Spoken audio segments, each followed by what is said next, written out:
In this video, I'm flying Loganair, Scotland's national airline, in an ATR72 on a short domestic flight from the Isle of Man to London Heathrow.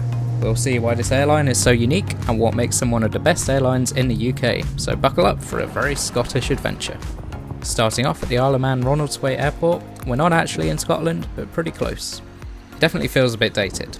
Here's a picture from the 1950s, and you can see not much has changed apart from a new facade. The airport served about 850,000 people in 2019, with Loganair and EasyJet being the major airlines here. Loganair mainly operate flights to Birmingham, Liverpool, London and Manchester, and I read they also do flights to Edinburgh and Newquay in the summer, so the airport is quite a little hub for them. Now, I was here in January, and you can see from the departure board it's pretty empty today. I had a lot of time to kill, so I went for a walk around the nearby town of Castletown. Sadly, the castle was closed, so I walked along the beach for a bit and ended up at the airport's aviation museum, where they have a few old aircraft from the now defunct Manx Airlines, which went out of business in 2002.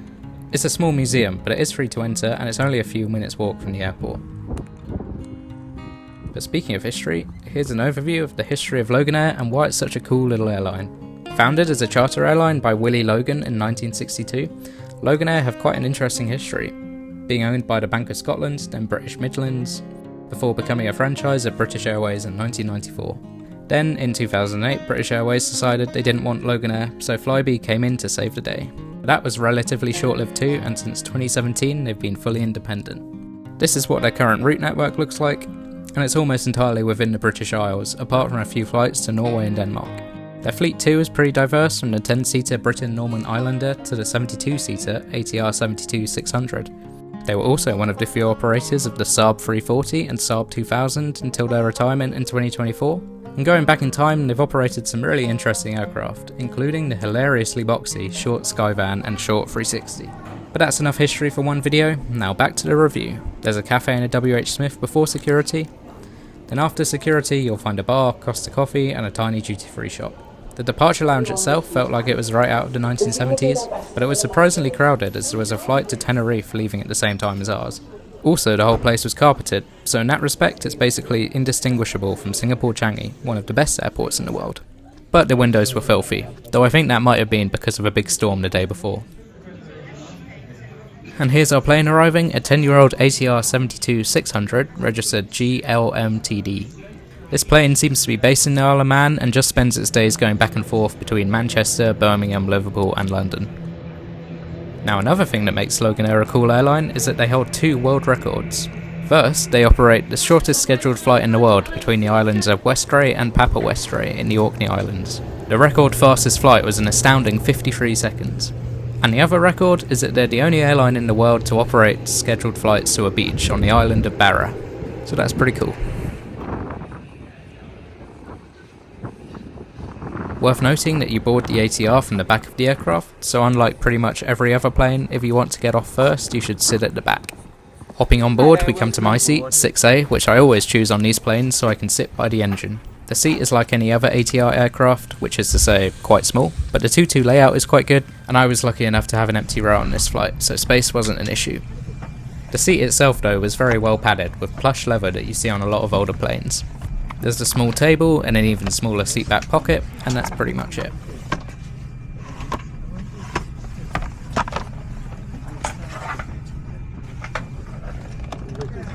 Annoyingly, the window is quite dirty as well.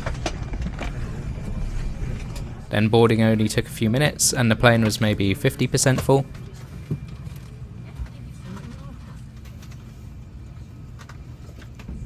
Also, I really like these tartan seat covers. It really screams Scottish, and every seat has a different design. They're all hand woven too, apparently. If I was Scottish, then I'm sure my heart would be just swelling with patriotism.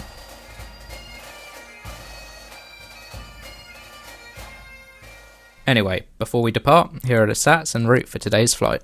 We left slightly late, but made up time in the air to arrive 5 minutes early at London Heathrow's Terminal 2, flying over Liverpool and Birmingham before coming into land over northwest London. And the views over London would have been great, but sadly I was sitting on the wrong side of the plane. As we make our short taxi to the runway, I should mention that despite not being owned by British Airways for years, Loganairs do still have a lot of codeshare agreements with BA, as you can see on the screen now. That was good for me, as it meant I could use some of my Avios to make it slightly cheaper, And looking on the Loganair website, you can see this one-way flight can be really expensive, so being able to offset the cost using Avios is handy. Anyway, here's the takeoff.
I was pleasantly surprised there was actually a snack service on this flight, with a choice of water, tea or coffee, and a caramel wafer or shortbread as a snack. First of all, both the snacks were Scottish, which is a nice touch, and secondly, the crew were happy to hand out multiple snacks and drinks per person, so very generous. About as good as you can hope for on a short domestic flight like this.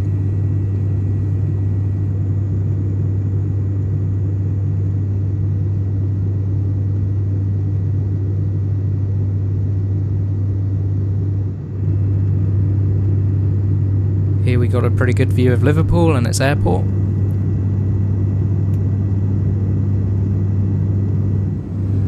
And I'm mostly certain that this is Coventry. And there's the Silverstone racetrack. And quickly before we land, here's the loo review. As expected on a small plane like this, it's pretty cramped, so my advice is wait until you land.